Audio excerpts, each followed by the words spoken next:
Olha, eu achei que não teria nenhuma série de 2022, né, que iria me prender tanto. Mas houve. E não é nem uma série de 2022, é uma série de 2014. Porque essa série me fez me perder nas terras da Escócia. Mais precisamente, Outlander. Que olha, me surpreendeu e me fez questionar muitas coisas. É,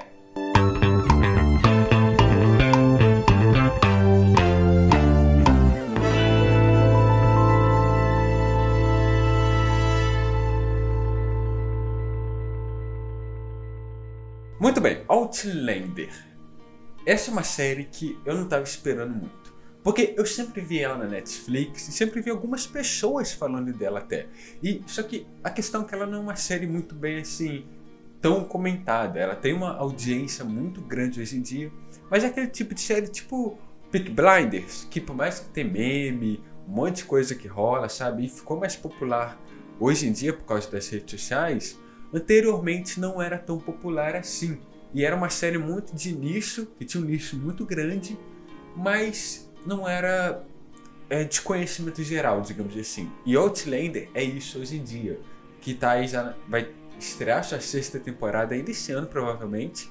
Só que ela me surpreendeu porque, cara, eu me prendi nela num nível, assim, que eu realmente... E aquele negócio, a gente sempre critica aquele livro ou filme de romance, ou aquela história brega que o cara é rebelde e a menina que é meio certinha se apaixona pelo rebelde. E olha, clichês estão aí pra nos hipnotizar, né? Mas vamos lá, primeiro eu vou explicar pra você que não conhece a série sobre o que mais ou menos ela se trata. Outlander acompanha a história mais precisamente da protagonista feminina Claire Randall, que quando ela faz uma viagem com seu marido Frank até uma região ali da Escócia, para ser uma viagem histórica, e também vale lembrar, ela e o seu marido participaram da Segunda Guerra Mundial, e nesse período histórico a gente está por volta de 1945, ela é uma enfermeira e ele é um ex-militar. Então os dois viajam para esse lugar e a Claire, quando ela encosta em uma pedra que está ali em um lugar bem remoto da região onde eles estão explorando, ela acaba viajando mais de 200 anos no passado, para o período aí de 1775, 1760 ali mais ou menos, né? Eu não vou lembrar a data específica aqui agora, mas é uma data assim bem remota. E ao viajar para lá, ela encontra Jaime, que é um escocês ali de uma das famílias nobres da região, e a partir daí ela vai ter essas desventuras em um período histórico totalmente diferente, que está passando ali por um período de uma grande guerra, que é a Revolução ali escocesa, que muitos devem se lembrar do filme ali do Mel Gibson, né? Aqui a gente também explora um pouco desse período histórico, com um tom e uma pegada um tanto quanto diferente. E durante isso a gente acompanha a história dela e do ponto de vista dela. Só que na série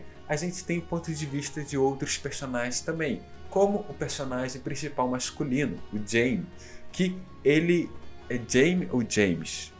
Eu vou falar Jaime, tá? Mas o Jaime ali, ele também tem outro ponto de vista, que ele é um cara que nasceu na Escócia e por mais que ele tenha nascido ali, ele tenha cultivado aquela cultura, ele já se difere bastante dos demais ali, sendo ali um pouco mais culto, tendo ali um modo de agir, né, um modo operante bem diferente da maioria, que é algo bem tribal, digamos assim, bem cultural deles, né, da época. Vale lembrar também que a série Outlander é uma adaptação dos livros da Diana Gabaldon, que tem o mesmo nome, Outlander, e o primeiro livro se chama Outlander, A Viajante do Tempo. Então, eu vou falar aqui só da série, mas os livros também, eu dei uma pesquisada, só que mais adiante irei falar também das diferenças que os livros têm da série. Mas eu vou falar mais da série porque foi o que me pegou e foi o que me prendeu, né? Mas vamos lá, vamos falar agora dos pontos positivos que me prenderam a essa série, que me fizeram se perder na Escócia. Primeiramente, justamente falar da Escócia, porque dá pra ver que essa foi uma série que foi gravada no período aí de ascensão da televisão e eles botaram muito dinheiro nela, porque fazer série de período histórico é muito caro. The Crown aí da Netflix está aí para provar que ela custa mais de 50 milhões só em figurino, saca? Então é muito caro fazer e eles investiram uma boa nota nisso. E aí a gente acompanha nas primeiras temporadas ali a narrativa da Escócia, onde a gente vê bastante da região deles, da cultura deles, isso é muito interessante. Eu particularmente, como gosto bastante de história, eu acabo me interessando bastante por esse ponto. E algo que eu sempre me preocupei durante o tempo aí que eu maratonei a série foi como eles iriam adaptar os períodos históricos.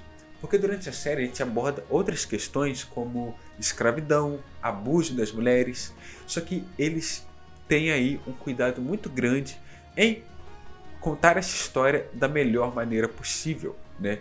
Então eles não sentem medo, né? Eles não têm medo de abordar temas pesados como escravidão, como abuso de mulheres, e é abordado de uma maneira boa, que por mais que você possa argumentar que na série só tenha, sei lá, atores brancos em papéis relevantes, eles contextualizam isso para aquele período da época e para aquele momento. Então, se tem aquilo, eles sempre contextualizam, tal qual as cenas de sexo e também as coisas mais pesadas durante a série, vou falar assim.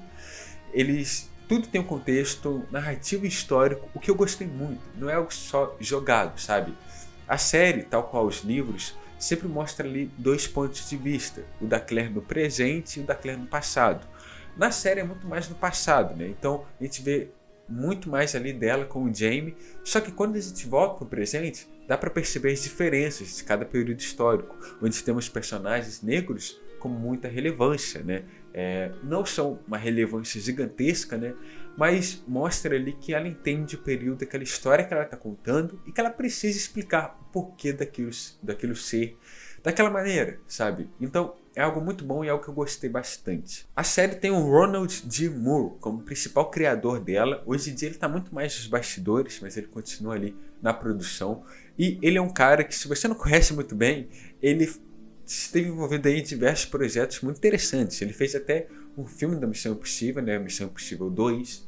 Ele fez Battlestar Galactica e é mais conhecido por produzir, né, a série Star Trek Picard, que é aí uma das séries sequências do universo Star Trek. Então o cara tem aval e tem ali uma mão pesada de qualidade para pôr na série. Os atores são fenomenais. Eu gostei muito da atuação de todo mundo, da interação, da dinâmica de todo mundo ali, da química, né, dos personagens principais.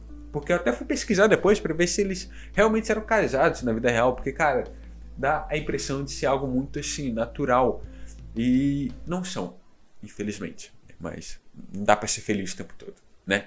E a série me pegou assim, eu sempre tive um pouco de receio de ver ela, porque ela tem alguns princípios básicos de obras que eu não curto muito. Que a gente tem uma personagem de certa maneira frágil, que se encontra em uma situação impossível, uma situação assim desafiadora para a realidade em si, né? Seja uma viagem no tempo, poderes especiais, qualquer coisa do tipo. Ela encontra ali um parceiro amoroso rebelde, que foge de todos os preceitos, que quebra as regras e se apaixona por ele, e ela vive ali esse triângulo amoroso entre o cara certo, o rebelde e ela.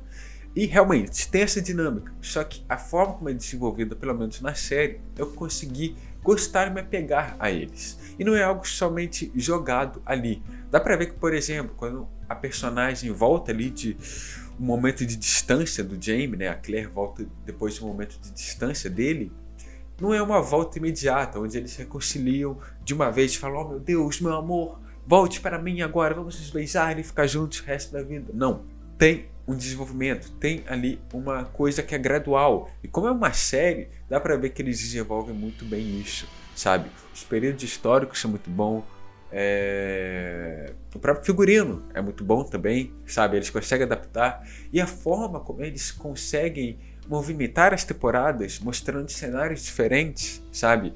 Uma temporada que mostra mais aventuras no mar, ou aventuras na América, ou aventuras na Escócia, ou aventuras na Europa, em outras regiões da Europa, né?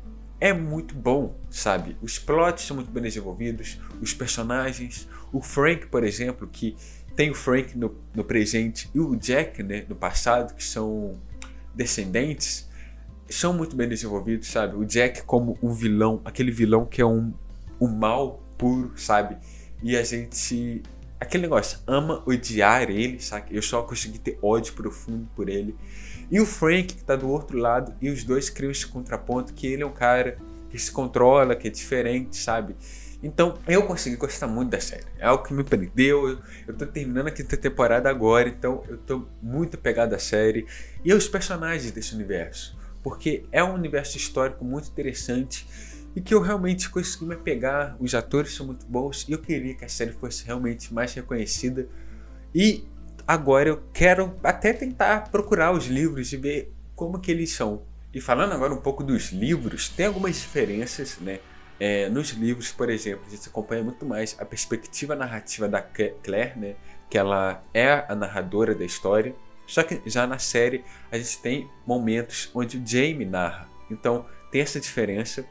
Alguns fãs também apontam que nos livros a Claire é muito mais passiva do que na série. Na série ela é muito mais ativa como médica, como curandeira.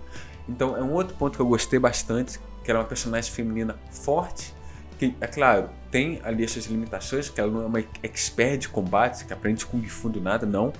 Ela é uma curandeira, ela é uma médica e ela usa disso a seu favor. E ela também não se deixa se debater somente, sendo uma personagem fraca. Então eu gostei bastante disso. Tem outros pontos também como Murtagh, que é um personagem ali que serve como guardião da Claire durante muito tempo. Nos livros ele é somente um personagem ali de plano de fundo, sabe? Que tem uma motivação central e não tem um desenvolvimento tão grande. Já na série não, ele tem um desenvolvimento ali muito grande e é quase um dos principais ao lado dos dois ali. Então tem essas pequenas diferenças, só que dá pra ver que a autora teve uma mão bem pesada ali no desenvolvimento da série. Que uma curiosidade, inclusive, a autora ela não queria que esse projeto fosse best-seller, ela não pensava que seria. Ela escreveu ali muito mais como treinamento para sua escrita. E só que aí uma editora viu ali que o projeto tinha potencial e se tornou o que se tornou, né? Uma série, um best-seller, uma adaptação aí que é um grande sucesso, que é produzido pela Starz aí hoje em dia, que era Fox e agora foi comprada pela Disney, né? Mas olha, se você tem alguma dúvida de ver essa série por, sei lá, ser uma série que tem romance ou tem alguns clichês básicos do gênero, cara, vai ver, porque se você não se apegar pelos personagens, que foi o meu caso, que eu me apeguei, você pode se apegar pelo período histórico, pela forma como contam ela. Então é muito interessante e olha, vale a pena dar uma olhada. Eu queria realmente que essa série fosse mais conhecida. Se você não conhece, vai ver que vale a pena. Tá na Netflix, então tá disponível aí. Paga nós, Netflix. Mas é isso, porque quando eu decidi pensar sobre Outlander, olha, sem dúvida, um dos meus próximos pontos turísticos vai ser a Escócia. E eu vou querer usar o kilt, porque o vento que deve bater